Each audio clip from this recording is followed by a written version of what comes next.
warahmatullahi wabarakatuh. Perkenalkan, nama saya Lisa Chandrawati dari kelas 12 IPA 2. Di sini saya akan membuat video praktek tentang pembelajaran tentang pengolahan makanan modifikasi dan fungsional. Perencanaan usaha pengolahan makanan khas daerah yang dimodifikasi. Sejak dahulu kala, Indonesia dikenal sebagai negara kepulauan yang sangat majemuk, terdiri atas berbagai suku, bangsa, bahasa, dan budaya.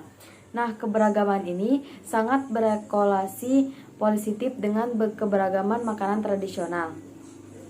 Setiap daerah mempunyai makanan khas yang menjadi bagian dan ciri-ciri khas daerah tersebut.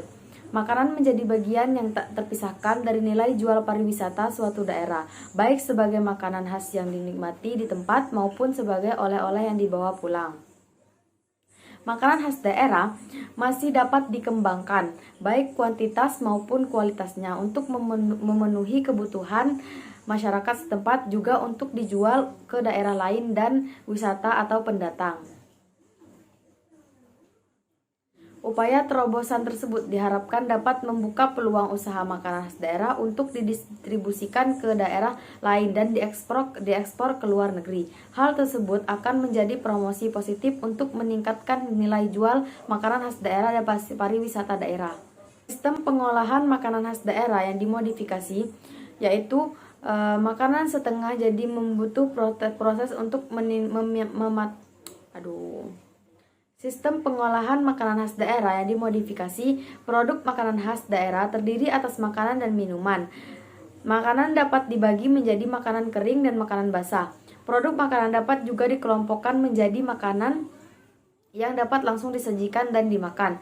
Makanan setengah jadi membutuhkan proses untuk mematangkannya sebelum siap untuk disajikan dan dimakan. Makanan kering khas daerah yang dapat langsung dimakan, contohnya keripik balado dari daerah Sumatera Barat dan kuku macan dari Kalimantan Timur. Produk makanan ini ada nabati dan hewani. Makanan khas daerah yang dimodifikasi adalah makanan atau minuman yang diproduksi di suatu daerah yang merupakan identitas daerah tersebut dan menjadi pembeda dengan daerah lainnya. Kemudian dilakukan seutuhnya sentuhan inovasi pada produk tersebut, sehingga mempunyai mutu yang lebih baik. Produk makanan hewani khas daerah. Makanan khas daerah yang hewani ini adalah makanan khas daerah yang bahan baku utamanya berasal dari bahan hewani, seperti ayam, daging, sapi, ikan, telur, dan sejenisnya. Contohnya yaitu khas daerah hewani yang ada di Indonesia: telur asin, dadi, dan rendang. Produk makanan nabati khas daerah yaitu makanan khas daerah yang bahan baku utamanya nabati, seperti dari sayur-sayuran, buah-buahan, umbi-umbian, kacang-kacangan, dan sejenisnya. Produk makanan nabati khas daerah jumlahnya sangat banyak di Indonesia. Hampir di setiap daerah mempunyai banyak makanan khas daerah yang berbahan baku nabati.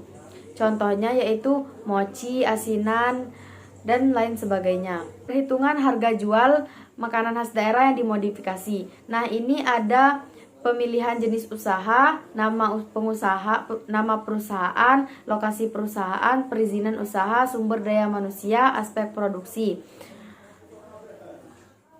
Biaya tidak tetap atau variabel. Biaya tidak tetap ini adalah biaya yang dikeluarkan sesuai dengan jumlah produksi. Jadi sifatnya tidak tetap.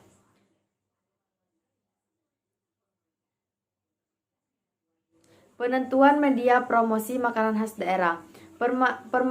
Pemasaran merupakan salah satu faktor yang sangat penting untuk mencapai tujuan usaha dalam rangka mendapatkan laba yang direncanakan. Perlu dilakukan strategi yang tepat untuk menunjang keberhasilan pemasaran produk. Yang pertama, perkenalan, pertemuan rutin, pameran atau bazar, media sosial, penjualan kreatif. Yang E, analisis sistem konsinyasi yang dimodifikasi. Sistem pemasaran produk sangat beragam, bisa dilakukan dengan penjualan langsung ataupun penjualan tidak langsung. Pemilihan sistem pemasaran yang tepat menjadi salah satu penentu keberhasilan dan penerimaan produk tersebut.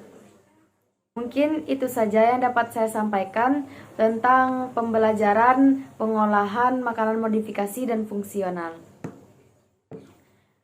Saya akhiri, wassalamualaikum warahmatullahi wabarakatuh. You can't tell me what we do, where we go.